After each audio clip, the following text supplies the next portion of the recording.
And you can also kind of make a decision based on what you like to do. Like, I could get these underhooks and I could just start to pummel it. Okay, so I could just do all the stuff we did.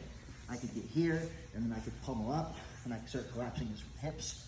Literally every pass that we just did is viable, is actually stronger with the underhooks. Okay, so you can do them all without them.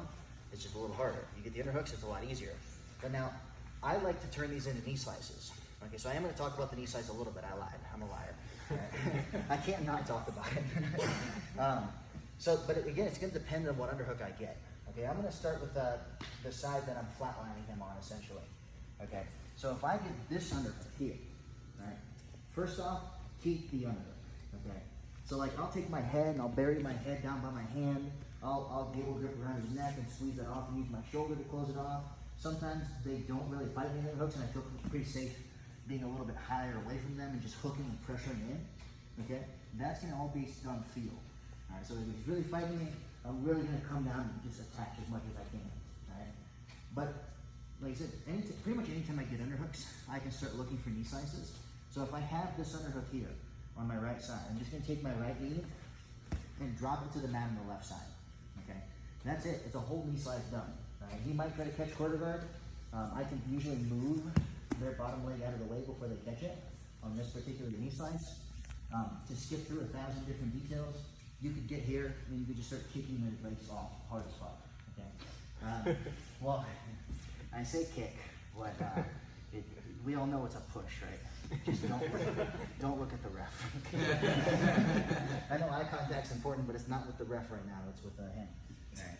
So yeah, like if you guys catch me in quarter guard, the way to kick it off is to kick the top leg open first, and then before he can close his legs again, you just move the bottom leg out of the way. And keep your foot flat so he doesn't be catching. Okay. So that's how to do the knee slice off of that side in a nutshell. Okay. It's like I'm down here. Okay, and again, I can choose which way I want to play this style. I can just start fighting here first, or I can just lean on him. And like a lot of people like to post on your shoulders from here. Okay. And it's actually, it can be bad for me if I actually let them push me away, but it can also be really good for me because anytime they're there, I can start to pummel myself to the inside one way or the other. Okay, I could deflect this off and then swim back under, or I could try to do old school pummeling through the top and come down. This is just something you automatically do. So I actually spend time practicing here. Just like those really annoying wrestling drills where we both swim pummel from here. I've done this shit, okay? It does make this a little more intuitive because again, I don't want my active resources to be thinking about pummeling, okay? I want the pummeling to just be happening on its own while I'm thinking about smashing his hips and I'm thinking about my foot placement, dealing with his bottom leg, all of the different stuff going on, okay? So you do want to practice this a little.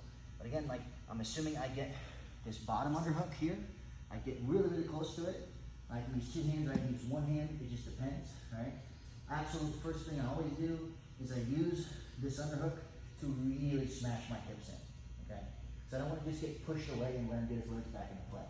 So they will try to push you away, pull yourself in, really put the smash on him, right? Now I'm just going to take my knee, I can lift my hips up like a tripod, just turn it towards the mat really close to him, okay, on the other side.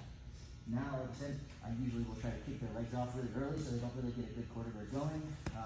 I genuinely don't care if they get a quarter guard on any of my knee slice stuff because the quarter guard's not going to get him away.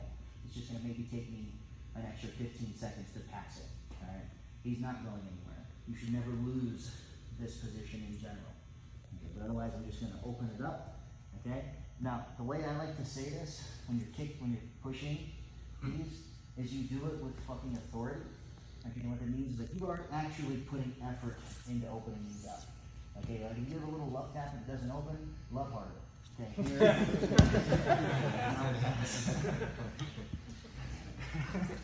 I don't mean to say some of the things that I say. One more time, okay, I'm pummeling here, get my underhook. You don't have to wait here for the most part. Like if I get the underhook, I could just drop in my knee size right away. Start to open this up. There's my pass. Okay, so on this one, we're getting the underhook on the same side. That we are pinning his hip down. Any questions? Okay, go.